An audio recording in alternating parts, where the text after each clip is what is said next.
Welcome to Let Me Fix This. Enjoy the video. Open Settings, then tap Accessibility to reach assistive options. Scroll to find Touch in the Accessibility list and tap it.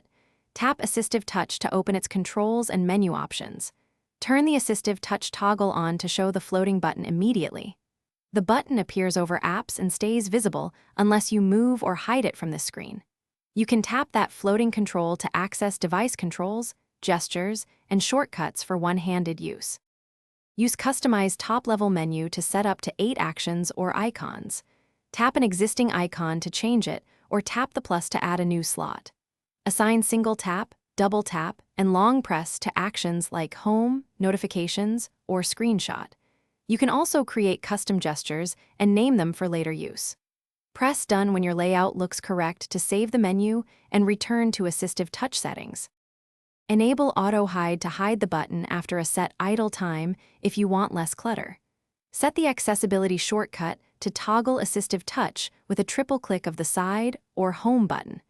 Adjust idle opacity to change the floating button transparency percentage when not in use. Use finger gestures or single app mode options for specialized control and testing. Finally, practice your new shortcuts to ensure the actions work for your. Thanks for watching. If you found this helpful, don't forget to like and subscribe.